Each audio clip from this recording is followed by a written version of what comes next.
Hey everybody, what's going on? Ryan here with Junk Robbers Inc., junkrobbers.com. Thank you so much for coming and watching this video. It's been a while since I posted. Lots of things have happened. A truck got totaled January 4th and I had to kind of improvise. So I bought that truck, a red truck, really big piece of crap. And I remember I was just buying it to kind of get me through some stuff. A matter of fact, I took it by the mechanic, and the mechanic's like, you got to get this off the road because the brakes are rusted out and they're about to go at any moment. And so I had that truck and I worked with it for about 2 weeks, made about $4,000 and paid off everything that I bought it for, and the registration, all that stuff. So the truck paid for itself. I made a little bit of a profit, and then on my way to the dump, on a transfer station here in Chicago, Illinois, I saw a Ford dealership, and on the way back from the transfer station after I was done unloading, I stopped by there and ended up buying a 2018 Ford F-150. And then in September of last year, I found a contractor who has a 16-foot trailer. So he's been working with me, and I've been kind of splitting some profits with him and stuff because it's worked out really well. So I do a lot of mattress and furniture pickups by myself, and a bunch of big junk removal jobs with him. The relationship's been great, and we both are now building our businesses together.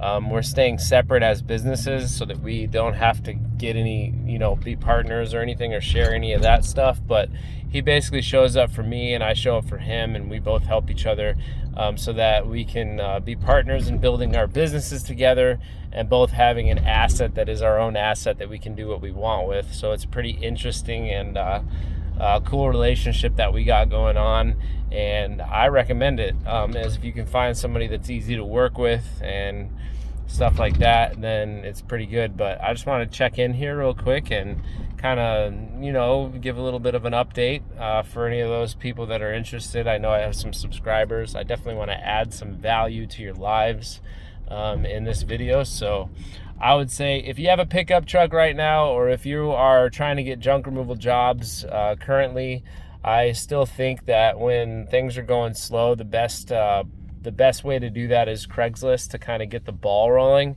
making sure you have your business cards ready so you can hand them to every single person that you ever do a job for, and starting to just hit up Craigslist as much as possible in the beginning phases, and then going on Facebook and joining like neighborhood groups. I'm not sure if you're familiar with that. If you're not, you can ask and I can try to direct you based on like where you're at. But I would say definitely posting in Craigslist, and then finding the Facebook groups of like the city's community pages that people have set up with a lot of members. Sometimes you'll go in there and there's just thousands of members, so it's a really good place for you to access people right from your neighborhood. Also, there's the same type of postings in Nextdoor, where you can go and post in Nextdoor and find people right from your neighborhood that are also maybe looking for junk removal. And starting out, that's probably a really good way to like get the ball rolling on getting jobs. Now, as far as fulfilling jobs goes, if you get a job and you're making enough money and you quote it properly, you can still rent a U-Haul trailer and pull it with your truck and make a pretty decent profit. I would just say that when you're quoting, be really careful to make sure and add all of the stuff in there that you need covered in expenses. And then Craigslist a lot of the time is going to have jobs where there's hagglers, where there's people that will do things for cheaper than you will. So whenever somebody's going to Craigslist, they're probably calling around and trying to find the best price. Something I find with like quoting those types of people that are coming from Craigslist searching for deals is just sticking to your guns and making sure that you know what to charge, where you're still going to make a profit, and knowing when, like, okay, if I'm not going to make this much money and I'm probably going to spend a lot of time on this job, just make sure you're getting like good pictures of the job and as many details of like, are there stairs? Is it an elevator that we got to go in? how far is the junk from our trailer going to be? Like, are we going to be going down little hallways? Is it going to be extra attention needed to get the stuff out? Is it on the curb? And you can kind of like charge different prices based on that, because sometimes you'll have some heavy stuff where you'll have to like take it through the alleys and take it take it through the hallways and take it through like pretty complicated places. So I would definitely like do your due diligence every time you're going to do a job for somebody that way. But still, like, if you get your price right, you can definitely make a really nice profit. Cities are all different based on what you're going to charge, but a good rule of thumb to go by that I think, even starting out, before you really learn how to quote and what your transfer station fees are, you definitely want to find out what your transfer station fee is. And then you want to find out like how much you want to charge how much you want to make per hour, and how much you want your guys or any guys you want working for you making per hour as well. If you do that, then when you are quoting a job, you can take what it's going to cost you to dump the stuff, or at least guesstimate based on what you have, and multiply whatever that is by 2.5 to 3. And give the people a price range on what it's going to cost. Give them an estimate. Don't give them a full quote until you show up to the job, but you can give them a price range. And if they're okay with the price range, then you can show up and give them an exact quote. So when you go and give an exact quote, you're looking for like, what is this stuff going to weigh? How much work is it going to take to get it out and into the trailer? How many guys are you going to need? Different things like that. And you want to basically, in the quote, make sure that you're putting in like whatever wage it is that you're going to pay people, and multiply. You want to make sure that everybody's covered that way. And then you want to guess like, how long is the job going to take, do you think? And you'll learn more how to gauge that when you do this more. And then I would take the transfer station fee and multiply it by 3. So transfer station fee multiplied by 3, and then a wage for however many people are going to be working with you, and also multiplying that by 3, and then taking those two numbers and adding them together. And then you have some room to play with. If somebody says no to your price, you can kind of think about it and be like, oh, well, I need to make some money, and I need to get the ball rolling. And so, starting out, maybe taking jobs that aren't going to pay as much, that's probably going to happen. But you definitely learn like what you want to do, what you don't want to do. And you also learn how to quote and price things properly, so that you're not, making too many mistakes. I think initially it's pretty hard to avoid making mistakes, but you really have to get out into your market. And, you can do that by seeing what other people are doing, by calling other junk removal companies and just, trying to get a quote from them, trying to see what they would charge for certain things. And like, if you get a job, even starting out, and you lose the job or whatever, you can send them pictures a lot of the time and get a quote from them to see what they would charge, and just act like you're the customer. That way they'll give you a price, they'll ask all the questions they're going to ask, and I think it's a really good learning experience for anyone who's starting out to kind of see how other companies are pricing things. Because if we're doing that, then we're really able to kind of gauge what our own market looks like. Now, Chicago is going to be a lot different from wherever you are, I'm sure, if you're not in Chicago. So if I were to give you the way that I price everything, it's really not going to help very much, because if you're in a different place, then you need to be pricing things based on that place. And that's why the markets are different. So the best way to do that is to look at other companies that are really successful in this. Like companies not as high up, it's always good to know what the bigger corporations are charging, because that's how much you're discounting other people, like you're discounting. And you want to be lower than the big companies, because you're going to be able to start beating those people out for jobs. A lot of the time, if you can get into that customer's face and get your presence up on Google enough to where people are finding you as well as they are finding 1-800-GOT-JUNK and some of the other big companies, once you know what they charge, you can undercut them by like 15-20% and still make a pretty decent amount of money. You can also call other people on Craigslist and see what they're quoting, so you can get an idea from that. And then you can also see what people sound like when they answer the phones and different things, get different ideas. But something I think is really important in this business, and just kind of I know this is very random and I'm all over the place, but I'm just trying to get some info out there, is like, this is invaluable. And I think it might sound weird, but one of the most important things you can do for your business when you're starting out is being more enthusiastic and more excited, even if you really don't feel that way.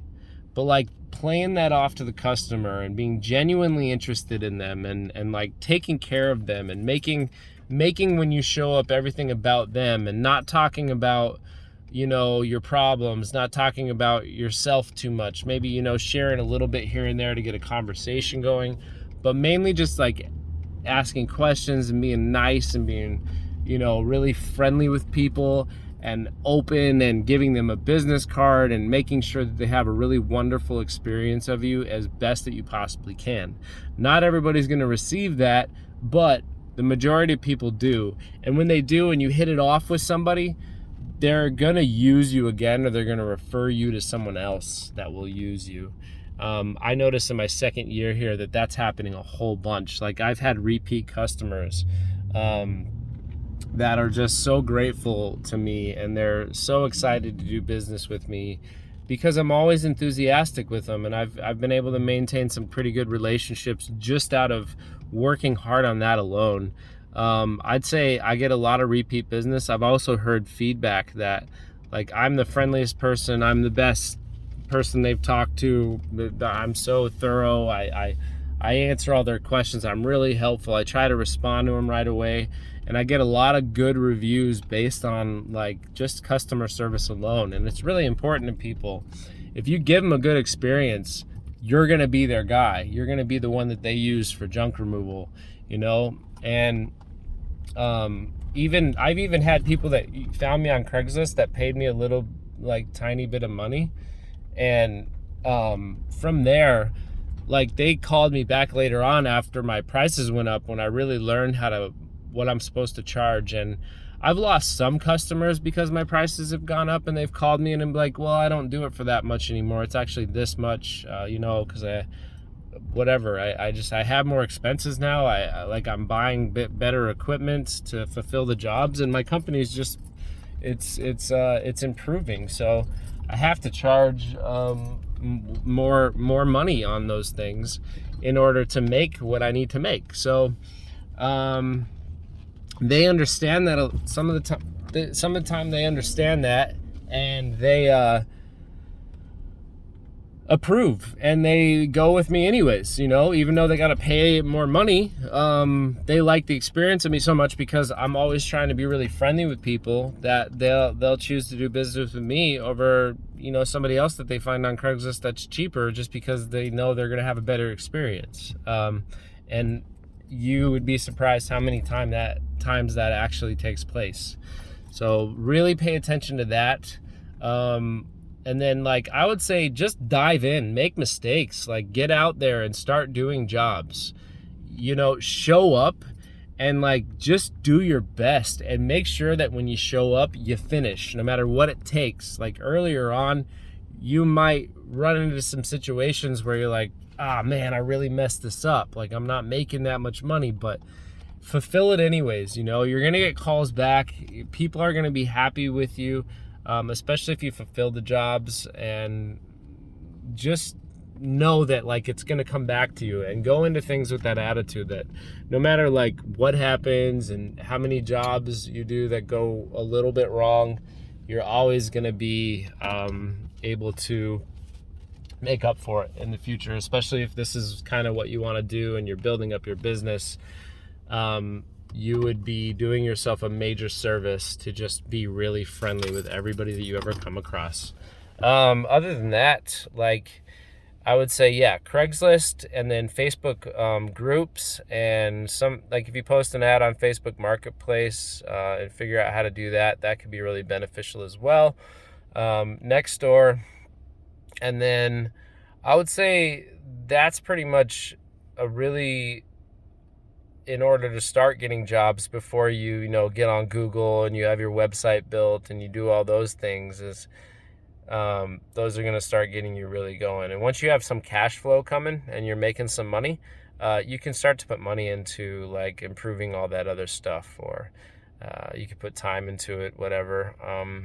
I did it all by myself, so I didn't have a partner, so I had to hire like a web guy, and I had to hire, now a marketing company does a lot of things like reaching out to real estate agents for me, and that's proving to be pretty successful. I've started mass texting every customer and every inquiry that I've ever had, entering them into a system and giving the option to unsubscribe if they don't want to be bothered by me.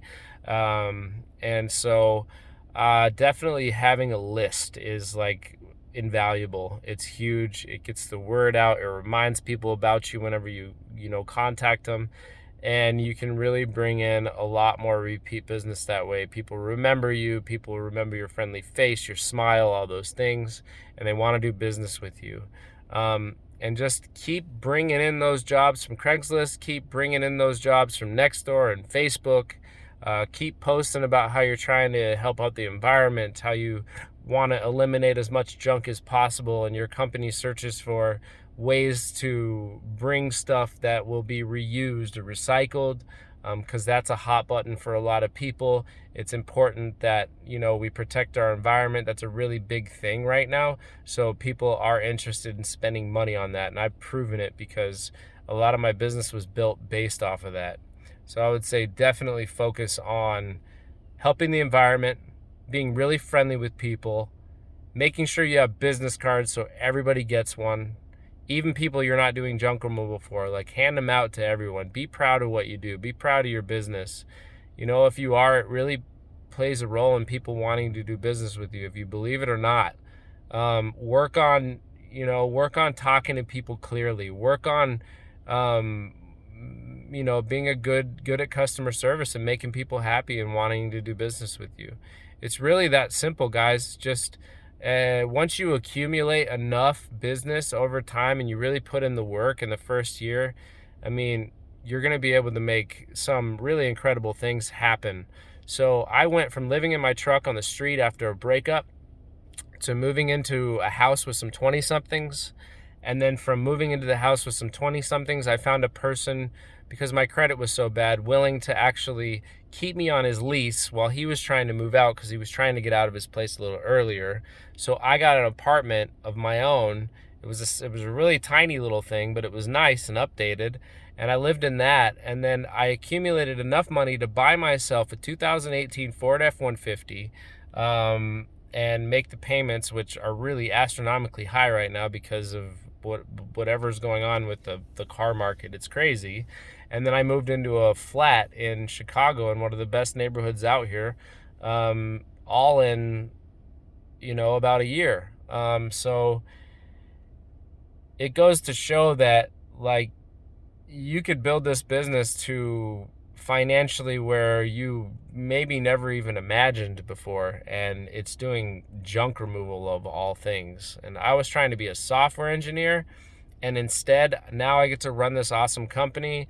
I get to make more money than I would have as a software engineer, which is crazy because they make, like, once they get seniority and stuff and become senior devs, they make like a lot of money. And the fact that we could do that building our own company here in junk removal is amazing. And I've also started accumulating more furniture that's nice, that's in good condition still, and people are just trying to get rid of it.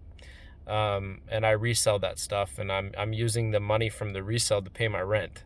So that means I get to keep all of my profits, and my furniture reselling is actually responsible for paying the rent on the place that I live. And as we get rolling, more and more momentum is coming in with that side of the business, the side business that I have now, reselling furniture.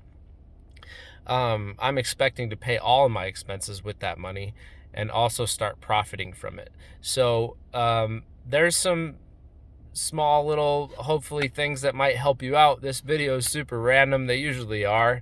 I hope that helps. If you have any questions, please let me know. Oh, one more thing. I actually have a friend that heard what I was doing. He called me on a phone. He asked me a bunch of questions. And then he went out and bought himself a truck and a dump trailer. And he just started his first month and he did $4K in profit.